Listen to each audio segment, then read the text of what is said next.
coins.ph. Sige, simulan na po natin. So, balik po ulit tayo sa ating account.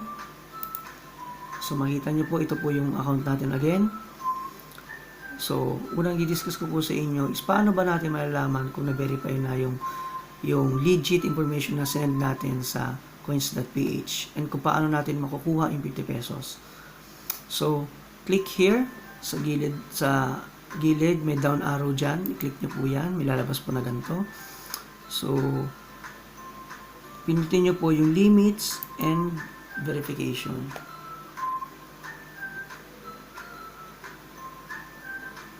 So, ayan po. So, ito po yung lalabas. So, sa limits and verification, meron po tayo dyan leveling. So, level 1, level 2, and level 3. So, sa level 1, makikita po natin, click po natin kung ano ba yung content ng level 1. So, ang content ng level 1, para ma-reach mo po yung level 1 ng verification mo is, kailangan mo ma-complete yung email verification mo. So, don't worry po. As you start to create and sign in sa ating coins.ph, automatically po, sa level 1 pa lang po, makukomplete na po yan. Kasi sa umpisa pa lang po, magbibigay na po tayo ng email address natin and i-verify po kagad yun ng coins.ph. So, sa level 1, makukuha na kagad natin itong level 1. So, sa level 1, ang benefits po niya na makukuha is yung 2,000 pesos wallet. So, ang maximum na pwede mong ilagay sa ating wallet sa level 1 is 2,000. 20 pesos. So yun po yung level 1. So, sa level 2 po, tignan natin. Sa level 1, di ba po natin makukuha dito yung ating 50 pesos. Kasi, ang required po sa 50 pesos is yung level 2. So, click level 2. Ano po ba yung content ng level 2? So, level 2 contents is phone verification, identification verification, at saka selfie verification. Don't worry po, lahat po yan ginawa nyo na po. Sa umpisa pa lang po, ginawa nyo na po yan. So, alam nyo po yan. So, tinitingnan lang po natin dito kung nabe-verify na po ng coins.ph yung ating mga sinign in. So, sa phone verification, kung okay na ba, kung complete na ba, identity verification, kung complete na rin, or selfie verification. Kung lahat ito ay kompleto na, makukuha nyo na po, magkakaroon na po ng check yung level 2 nyo. So, mag-level up din po yung laman na pwede nyo ilagay sa coins.ph wallet nyo. Kung sa level 1 is 2,000, dito na po is 50,000. So, malaki-laki na pong amount ang pwede nyong ilagay. So, and again, dito na po sa level 2 na to, pag ito, once na ma-check na po ito, at ma-verify na po, completed na po itong tatlo, doon na po instantly papasok sa inyong wallet account yung 50 pesos. So, kailangan po muna makompleto yung level 2 bago mapasok yung 50 pesos, okay?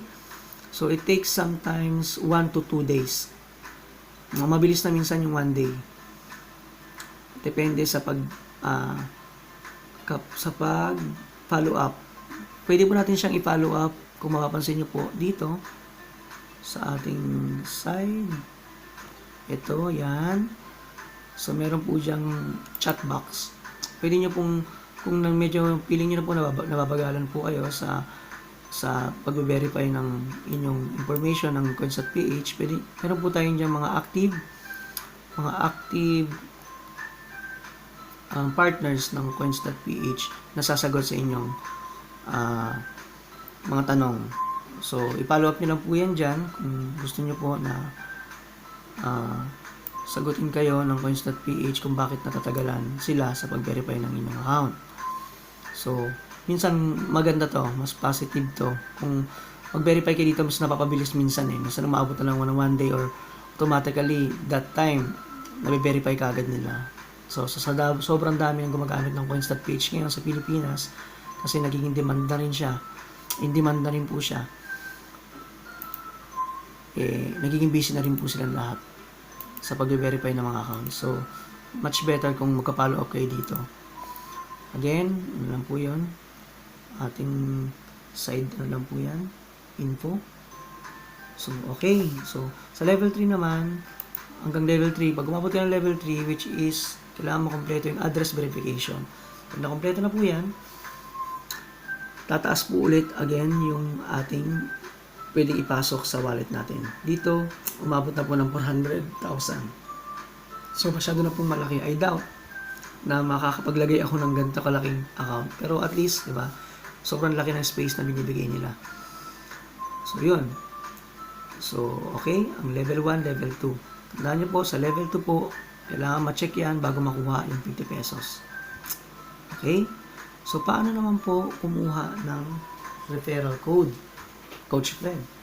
So, same again. Punta po ulit kayo sa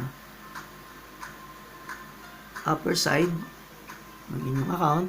Click the down arrow. Kung limits and verification kanina, earn rewards po tayo ngayon. So, gusto ko din po, Coach Fred, na kumita through referral. So, yan. Dito po tayo pupunta. So, click the referrals. Gusto nyo rin pong kumita ng referral. So, yan po. Ito po yung lalabas. So, kung mapapansin nyo po, meron po ditong share this code. Share this code. Zoom in natin. Yan. Share this code. So, ito po, yung code na to, i-copy nyo lang po yan. Yan po yung referral code nyo. Sa akin po, nakalagay po dito, MVVFUH. So, yan po yung referral code ko. So, once na mag-refer po ako ng mga friends ko or mga prospect ko po ng pwedeng gumamit ng CoinsNetPH at gusto rin gumamit nito at ma-enjoy yung privilege ng binibigay ng CoinsNetPH, why not? I-share nyo po sa mga kaibigan nyo. So, i-share nyo lang po. Same lang din po nang gagawin nyo sa first tutorial ko kung paano kayo nag-create. Ilalagay nyo po yung referral code. Kung kayo po ay nag-refer, palagay nyo lang po yung referral code nyo ron sa kanila. So, both po kayo makaka-receive ng 50 pesos. Okay? So, yan po yung about sa referral. So, punta na po tayo ngayon sa ating